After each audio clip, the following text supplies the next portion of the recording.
India में अच्छे creators की काफ़ी ज़्यादा कमी है। इंडिया के क्रिएटर्स यूट्यूब पे बस पैसा कमाने आते हैं। वो लोग कुछ बड़ा नहीं करना चाहते, बस बेकार का कंटेंट बनाते रहते हैं। सो मैं काफ़ी दिनों से एक चीज़ सोचा था, इंडिया में जो क्रिएटर्स है छोटे बड़े डजंट मैटर, वो लोग कभी भी उस लेवल तक नहीं पहुंच पाए हैं जिस लेवल पर KSI, लोगन पॉल और मिस्टर बीस्ट पहुंच चुके हैं। और मुझे ऐसा लगता है कि इंडिया में ऐसा होना भी बहुत मुश्किल है, क्योंकि यहाँ पे क्रिएटर्स का ईगो ही बहुत बड़ा है।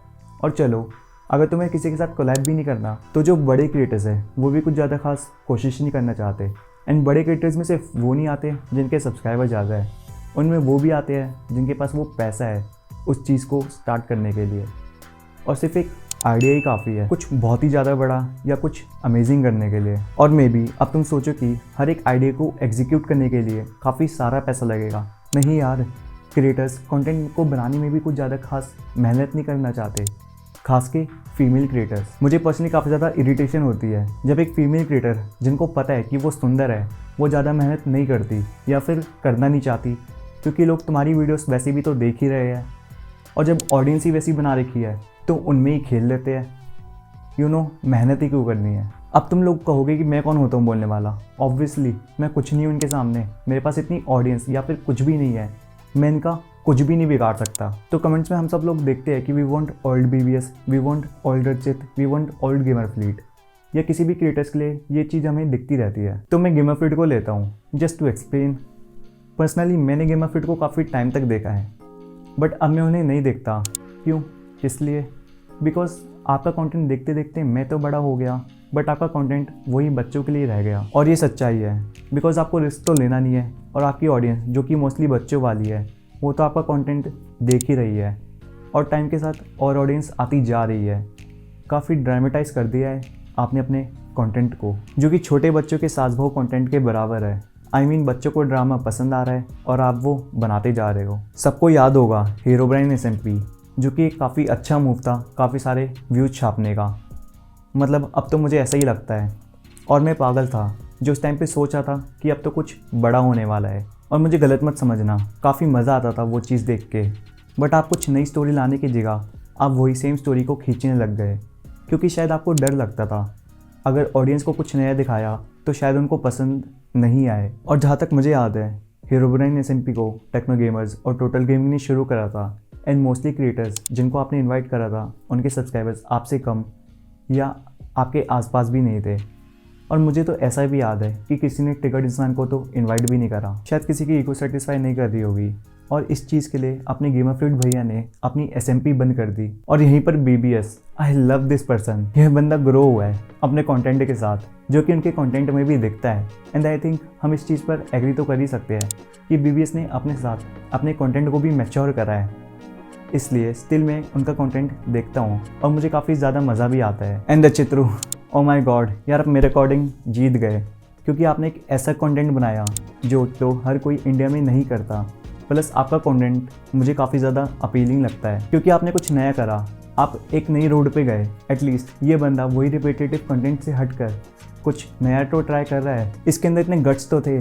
ये मतलब कुछ वैसा है कि तुम अपने घर पर बताते हो कि तुम्हें जॉब या फिर उस टाइप का काम करना पसंद नहीं है, और तुम गेमिंग या फिर कंटेंट क्रिएशन में कुछ करना चाहते हो। और अब यूट्यूब पे भी यही हो रहा है, क्रिएटर्स अब अपने कंफर्ट जोन में चले गए हैं।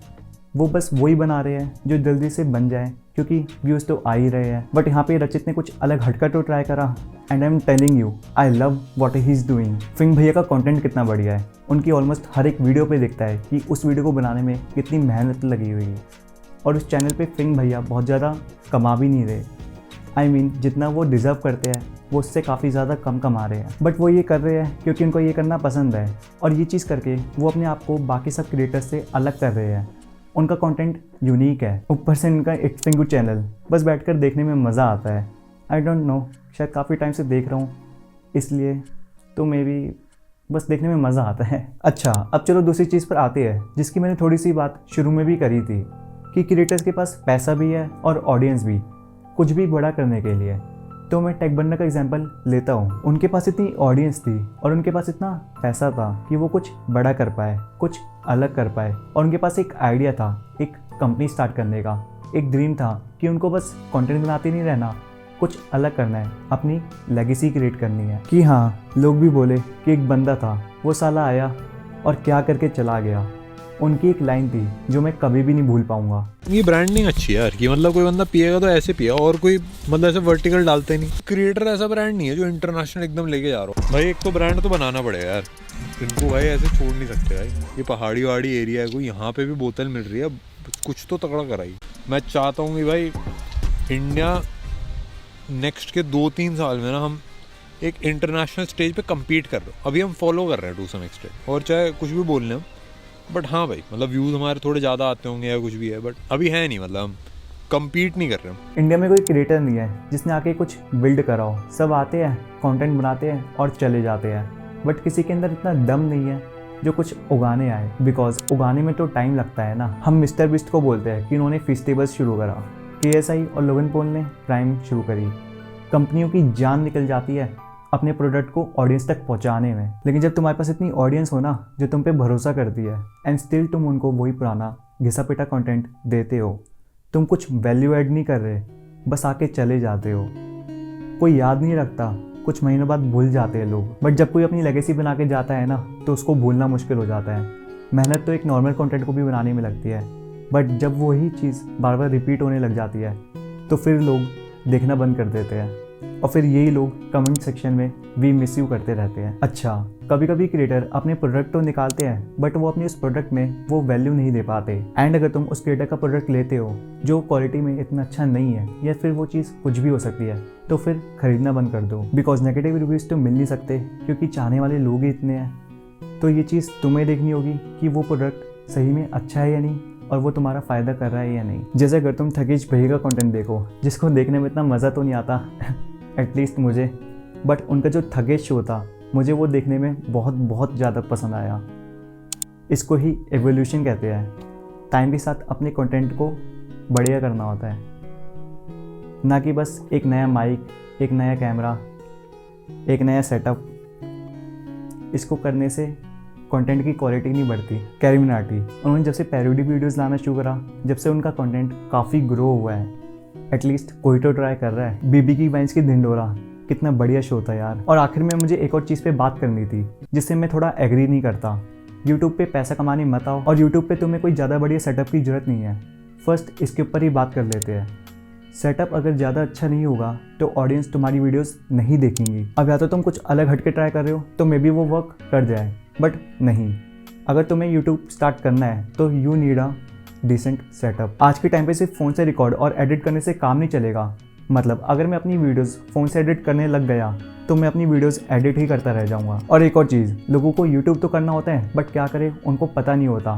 फिर वो यूट्यूब के सो कॉल्ड गुरुज पे जाते हैं जो उनको बोलते हैं कि व्लॉगिंग स्टार्ट कर दो, बिकॉज वो फ़ोन पे आराम से हो जाती है और व्लॉग को एडिट करने में कुछ ज़्यादा दिमाग भी नहीं लगता और पैसा भी अच्छा मिल जाता है। लेकिन आपने तो पहले बोला था कि यूट्यूब पे पैसा कमाने मत आओ, तो ये क्यों बोल रहे हो? और अब इस पे भी आ जाते हैं, यूट्यूब पे पैसे कमाने मत आओ। भाई मुझे एक चीज़ एक्सप्लेन कर दो।